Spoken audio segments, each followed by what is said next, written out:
तो welcome all, आप सबका स्वागत है बुक 1 के चैप्टर सत्ता के समकालीन केंद्र कंटेम्पररी सेंटर्स ऑफ पावर के ऑब्जेक्टिव क्वेश्चंस में। आज हम इस चैप्टर से रिलेटेड सब ऑब्जेक्टिव क्वेश्चंस को कवर करने की कोशिश करेंगे। और जैसा कि आपको मैंने पहले भी बोला है कि इनकी कोई लिमिट नहीं होती है, हर टॉपिक में से कई ऑब्जेक्टिव क्वेश्चंस बन सकते हैं। तो जो आंसर के साथ मैं एक्सप्लेनेशन दूंगा, आप उसको अगर ध्यान से सुनेंगे तो बहुत सारे और ऑब्जेक्टिव क्वेश्चंस भी आप आसानी से कर पाएंगे। तो बहुत इंपॉर्टेंट होने वाला है। चलिए स्टार्ट करते हैं आज का वीडियो और टॉपिक।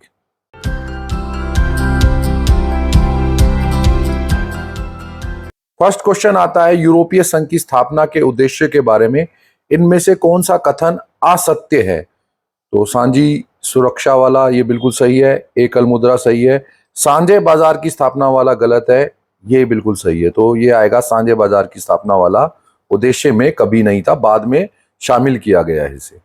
नेक्स्ट क्वेश्चन है, आसियान के गठन के निम्नलिखित उद्देश्यों में से कौन सा सही नहीं है? हमें सही नहीं बताना है। तो सदस्य के बीच बातचीत का मंच सही है, रक्षा नीति वाला ये गलत है, इसके अलावा ये सारे सही हैं। तो रक्षा नीति के ऊपर कोई साझा नीति बनाना इन्होंने कभी भी अपना उद्देश्य नहीं रखा। नेक्स्ट क्वेश्चन आता है, विश्व भारत को किस दृष्टि से देखता है? तो ये उपरोक्त सभी आएगा, क्योंकि शांति के लिए भी भारत जाना जाता है, आर्थिक बाजार बड़ा भारत एक बनकर उभर रहा है और उभरते हुए विकसित परियोजना भी भारत में चल रही है। नेक्स्ट आता है, आसियान शैली क्या है? तो ये बहुत इंपॉर्टेंट होने वाला है। ये एक में भी आ सकता है, ये दो में भी आ सकता है। तो आसियान शैली सिंपल सा आता है, आसियान सदस्यों के बीच अनौपचारिक और सहयोगपूर्ण कामकाज की शैली को कहा जाता है आसियान शैली। ये एक में भी आ सकता है, दो में भी आ सकता है, आपको सिर्फ यही लाइन लिखनी है और ये बहुत इंपॉर्टेंट है। नेक्स्ट आता है, इनमें से किसने खुले द्वार की नीति अपनाई? तो सबसे पहले यहां जो आंसर आएगा वो आएगा चीन। याद रखना, खुले द्वार की नीति के ऊपर चीन को ही आप हाईलाइट करोगे, हालांकि सबने ही अपना रखी है, लेकिन क्या है कि ये सब देश पहले ही पूंजीवादी हैं। अगर आप इनको देखोगे, यूरोपीय संघ तो पूरी यूनियन है खैर, लेकिन जापान पहले ही पूंजीवादी, अमेरिका पहले ही पूंजीवादी, तो साम्यवादी चीन रहा। और साम्यवादी चीन रहते हुए साम्यवादी व्यवस्था के अंदर भी उसने खुले द्वार की नीति अपनाई, तो इसलिए इसका आंसर आएगा चीन। यूरोपीय इकोनॉमिक कम्युनिटी की स्थापना कब हुई? तो इसका आंसर आएगा बी, 1957 में। अब आता है, इनको हम काल क्रमानुसार लिखिए। देखो इसमें बहुत इंपॉर्टेंट होने वाला है, क्योंकि एक भी ऑप्शन हो गलत तो उसकी बड़ी दिक्कत हो जाती है, फिर पूरा आंसर गलत हो जाता है। तो हम इनका एस्टेब्लिशमेंट ईयर सब कुछ जान लेते हैं। विश्व व्यापार संगठन में चीन का प्रवेश, ये आएगा 2001। यूरोपीय आर्थिक समुदाय की स्थापना 1951। यूरोपीय संघ की स्थापना 1992। आसियान की स्थापना 1967। अब हम इसको आसानी से 1960, खैर यह माउस से लिखा नहीं जा रहा पर 1967, तो अब हम इसको आसानी से लगा सकते हैं काल क्रम अनुसार, इसके एस्टेब्लिशमेंट के ईयर के हिसाब से, या सबको जो जो इसमें प्रवेश जैसे मिला इसके हिसाब से। नेक्स्ट आता है, 1950 में चीन ने किस क्षेत्र पर अधिकार जमाया? तो आंसर आएगा तिब्बत। यूरोपीय संघ का कौन सा देश सुरक्षा परिषद का स्थायी सदस्य है? इसमें बड़ी कंफ्यूजन रहती है बच्चों को। देखो, अब एक ही देश ऐसा है यूरोपीय संघ का जो सुरक्षा परिषद का स्थायी सदस्य है, वो है फ्रांस।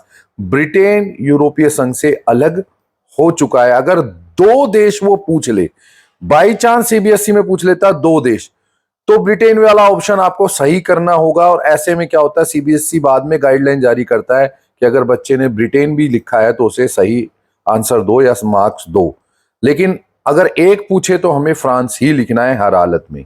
यूरोपीय संघ की मुद्रा यूरो। 1992 में किस क्षेत्रीय संगठन का गठन हुआ?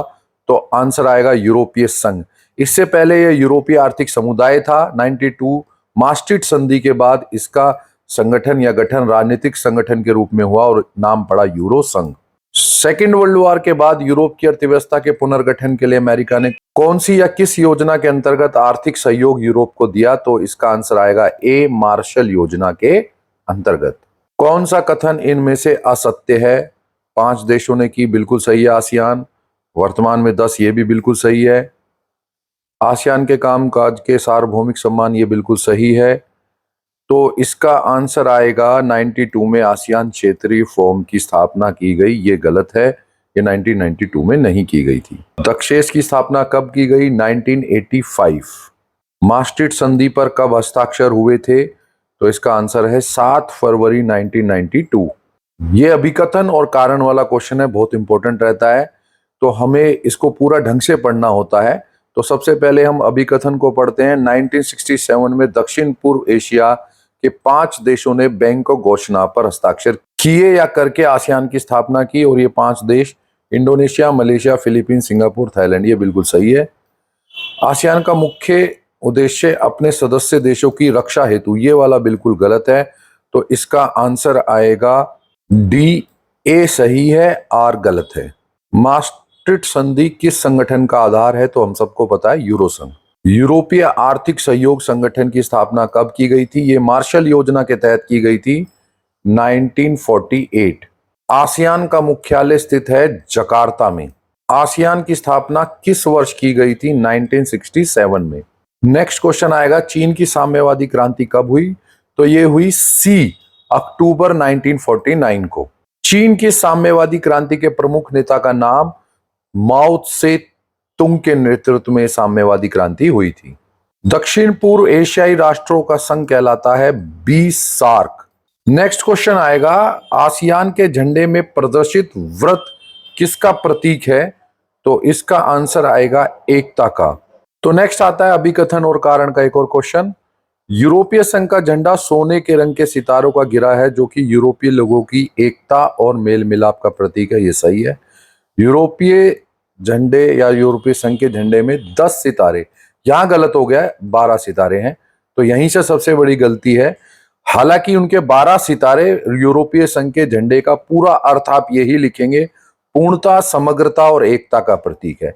ये बिल्कुल करेक्ट है, पूर्णता, समग्रता और एकता, लेकिन यहां 10 सितारे की वजह से आर गलत हो गया है, तो ए सही है, आर गलत है। ब्रिक्स बनाने के लिए दक्षिण अफ्रीका को ब्रिक में कब शामिल किया गया? तो आंसर है 2009। मेक इन इंडिया की शुरुआत या मेक इन इंडिया जो कार्यक्रम है, ये कब शुरू किया गया? तो इसका आंसर है 25 सितंबर 2014 को। तो नेक्स्ट आता है, मेक इन इंडिया कार्यक्रम भारतीय अर्थव्यवस्था के कौन से क्षेत्र में सुधार के लिए शुरू किया गया? तो इसका आंसर आएगा बी, विनिर्माण क्षेत्र के लिए। नेक्स्ट आएगा, यूरोपीय आर्थिक सहयोग संगठन की स्थापना कब की गई? तो 1948 में। किन देशों ने मास्ट्रिट संधि और सांझी यूरोपीय मुद्रा को मानने से इनकार किया या उसका प्रतिरोध किया? ये बहुत इंपॉर्टेंट होने वाला है, तो इसका आंसर आएगा डेनमार्क और स्वीडन। यहां थोड़ी मार्किंग में गलती हो गई है, तो हम इसको इग्नोर करेंगे, ये ग और खा में, तो इसको हम इग्नोर करते हैं। हम अपने आंसर पे फोकस रखेंगे। डेनमार्क और स्वीडन ने मास्ट्रिट संधि और जो यूरोपीय संघ की मुद्रा है, या यूं कह लो यूरो को मानने से बिल्कुल इनकार कर दिया। बुनियादी रूप से आसियान एक संगठन है आर्थिक। भारत ने आसियान के कौन से 2 देशों के साथ मुक्त व्यापार समझौता किया है? तो इसका आंसर है सिंगापुर और थाईलैंड। चीन में नई आर्थिक नीतियों के कारण क्या बदलाव हुए? तो अर्थव्यवस्था को अपनी जड़ता से उभरने में मदद मिली, सही है।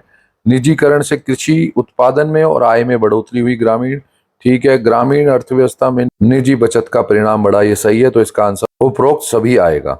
चीन विश्व व्यापार संगठन में 2001 में शामिल हुआ। कृषि उत्पादन में भारत का विश्व में स्थान है द्वितीय, सेकंड। यहां पर भी ये मार्किंग में गलती हो गई है, ये ग खा, तो हम इसको इग्नोर करेंगे, सेकंड को ध्यान रखेंगे। भारत का सबसे बड़ा व्यापारिक साझेदार है संयुक्त राज्य अमेरिका, तो ये बहुत इंपॉर्टेंट है, इसको याद रखना। भारत का तेल उत्पादन में स्थान है 10वां। हालांकि भारत का अब 10वां स्थान है, लेकिन भारत की तेल की मांग बहुत ज्यादा है, इसलिए हमें ज्यादातर तेल बाहर से आयात करना पड़ता है। कौन सा कथन सत्य है? तो ये भारत के संबंध में है, ये सारे ही कथन सत्य, आप इनको पढ़ सकते हैं, तो उपरोक्त सभी इसका आंसर आएगा। मेक इन इंडिया के वरीयता क्षेत्र में आता है, ये सभी आएंगे इसमें। न्यूक्लियर कमांड अथॉरिटी बना 2003 में। 1962 में भारत चीन में जो युद्ध हुआ था, वो कौन से 2 क्षेत्रों में हुआ? ये बहुत इंपॉर्टेंट है, याद रखना। तो इसका आंसर आने वाला है अरुणाचल प्रदेश और लद्दाख। इन 2 क्षेत्रों पर चीन ने आक्रमण किया था।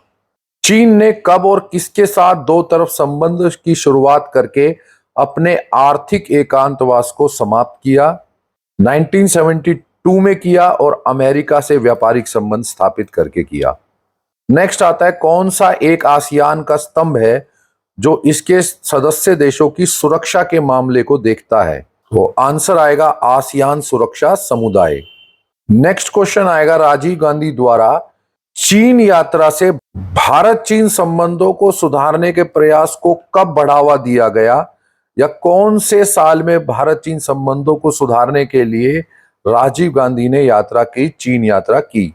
तो इसका आंसर आएगा 1988 में।